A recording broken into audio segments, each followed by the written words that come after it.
good morning. So I'll start with this lesson. I'm going to try to do these in the morning, so maybe it's afternoon by the time you watch this video. But anyways, hello to you all, and hopefully you're working on this and moving along, getting forward, or getting your math done and still learning. So I plan on continuing on as though you were here and working on it that way. So if you have any questions, don't be afraid to contact me and let me know if there's things you need help with or whatever. So but start off, we're going to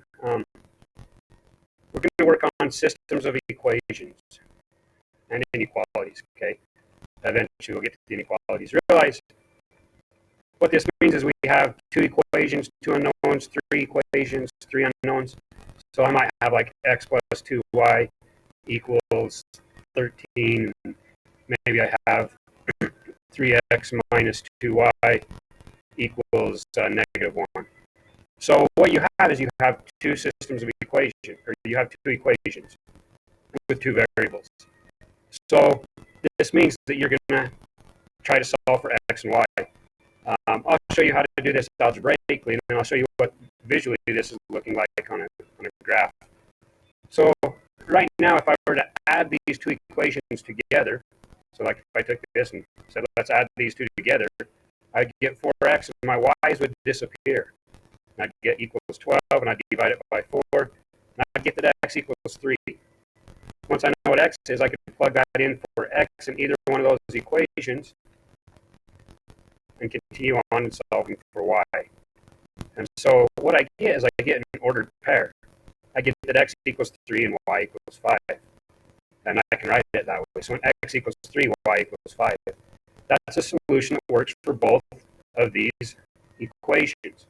Now, if I were to solve this equation for y, so if I minus the x and minus the x, I'd have 2y equals negative x plus 13. And continuing on to solve for y, I would have y equals negative x halves plus 13 halves. If I solve this other one for y, minus the 3x minus the 3x, I'd get negative 2y equals negative 3x minus 1, and divide everything by negative 2. Just be forewarned on these videos, I will make mistakes.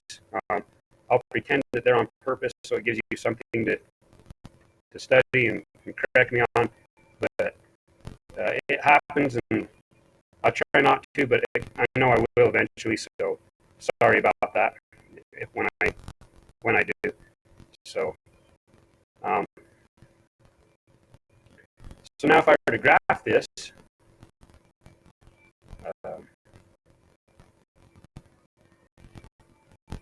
you can see, if I make my axis here.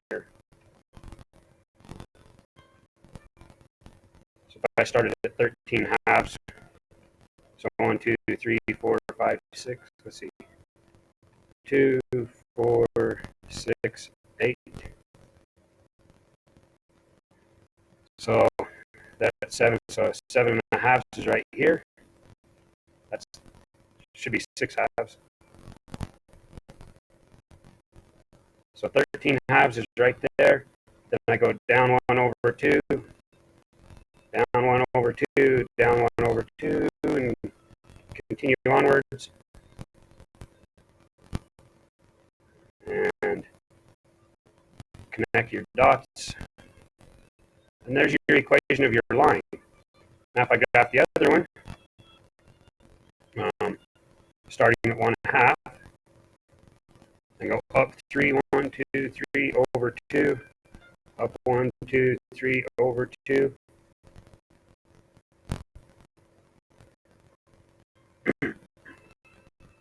This point where they both meet is 3, 5.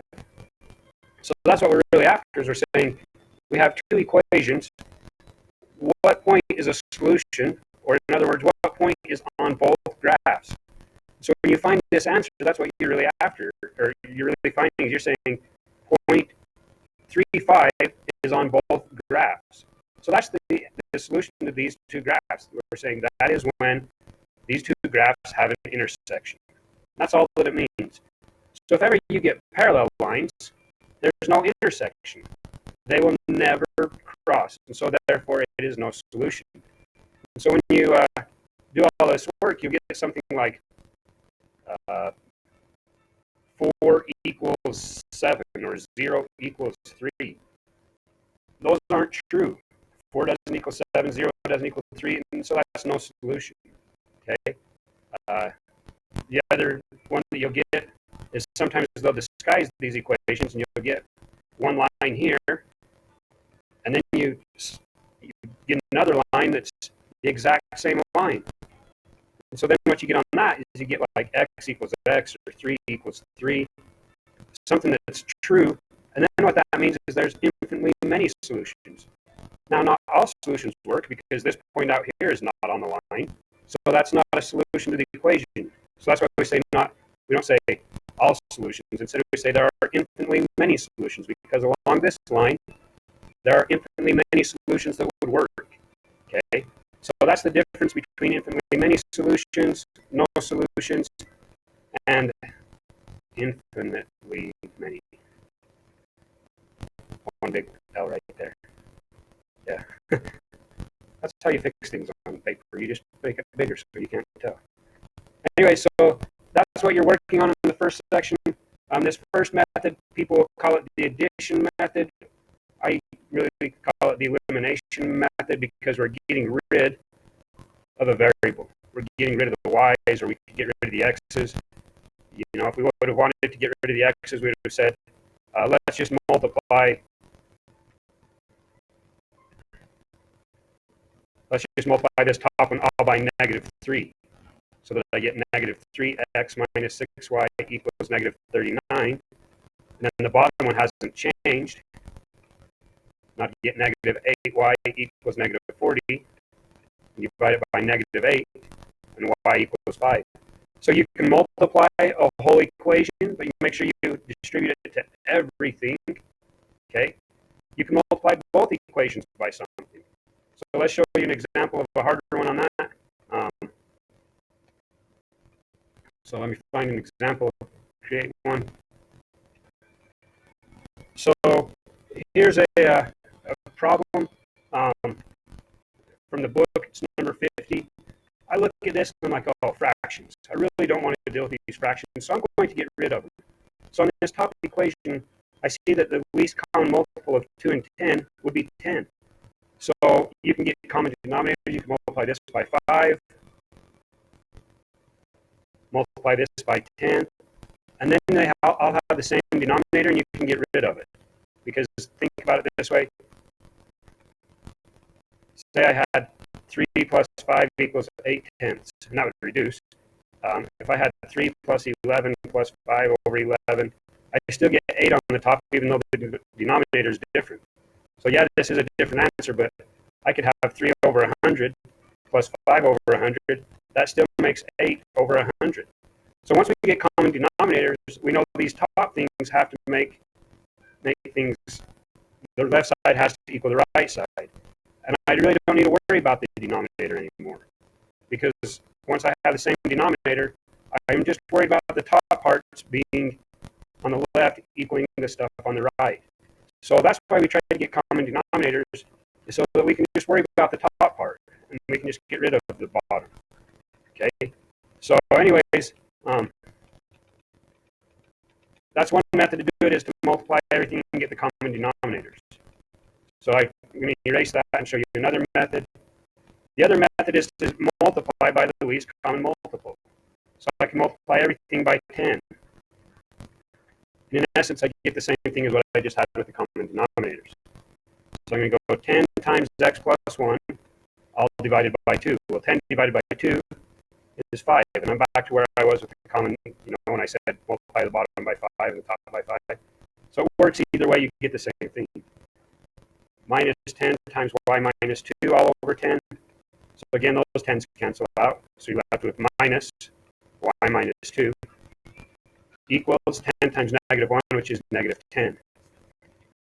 So now there's no fractions. I'm going to distribute. So I have 5x plus 5 minus y plus 2 equals -10.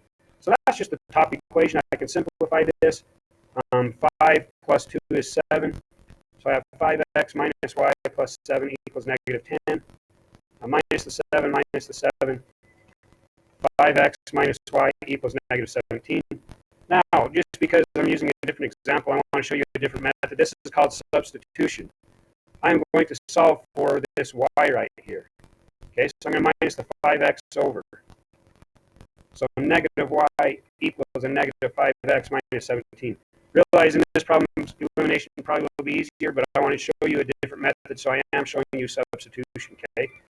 So now, since all of these are negative, if I multiply it all by negative 1, the signs would all switch. So now I know that y equals 5x plus 17. So now in this second row, I am going to get rid of the fractions on this. Common denominator is going to be 6. So I'm going to multiply all this by 3. Multiply this one by 6.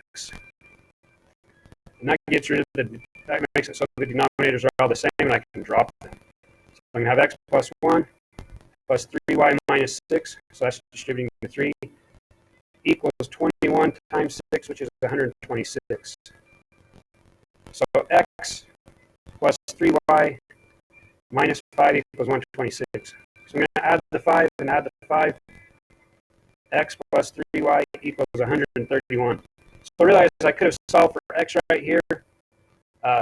Either way, if I would have solved for x, I'd get negative 3y plus 131.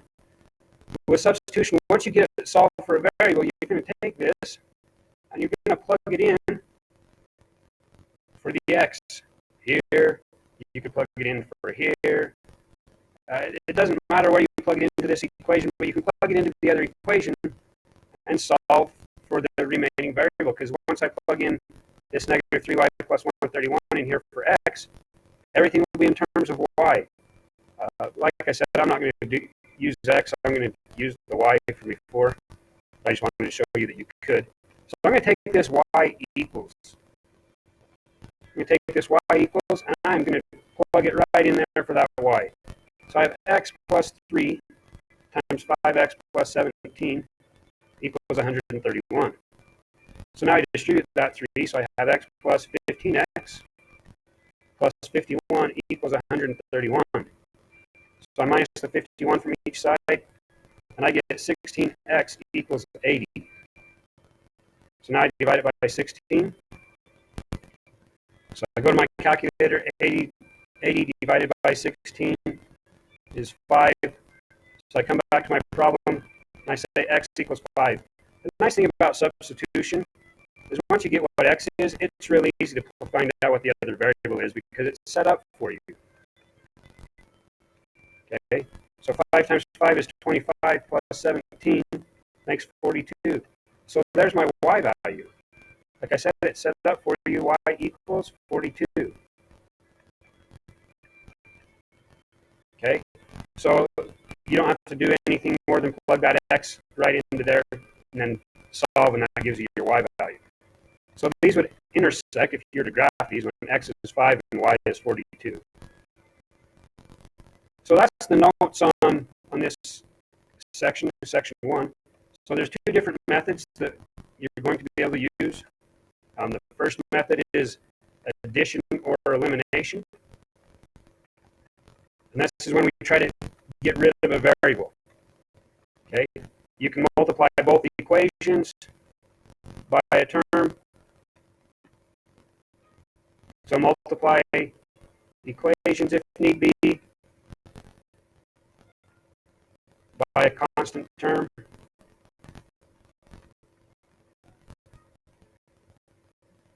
And what you want is you want your variables, one to be a positive and one to be a negative, like the coefficients on those variables, one to be positive, so you want it to be like 3x and negative 3x, or 12y and negative 12y. So you want one to be positive, one to be negative, so that when you add them away, or add them, they go away. Okay, so you multiply equations by a constant term to make the coefficients, I don't know if I spelled that right, coefficients, doesn't seem right, but if you can understand those scribbles, you're doing good. So multiply equations by constant term to make the coefficients the same number but opposite sign.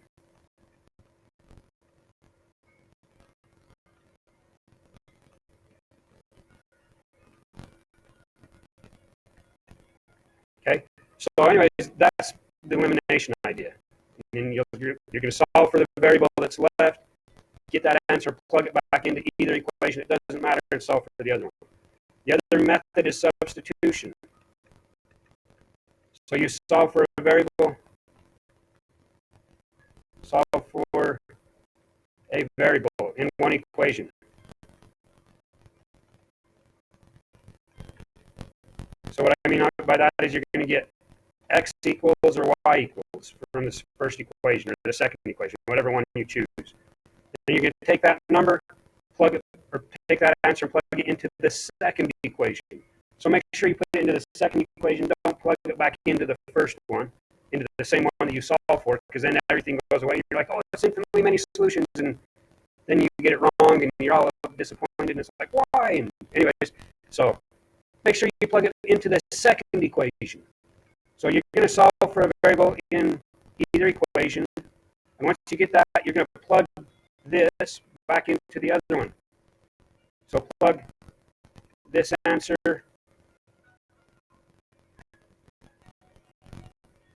into the other equation.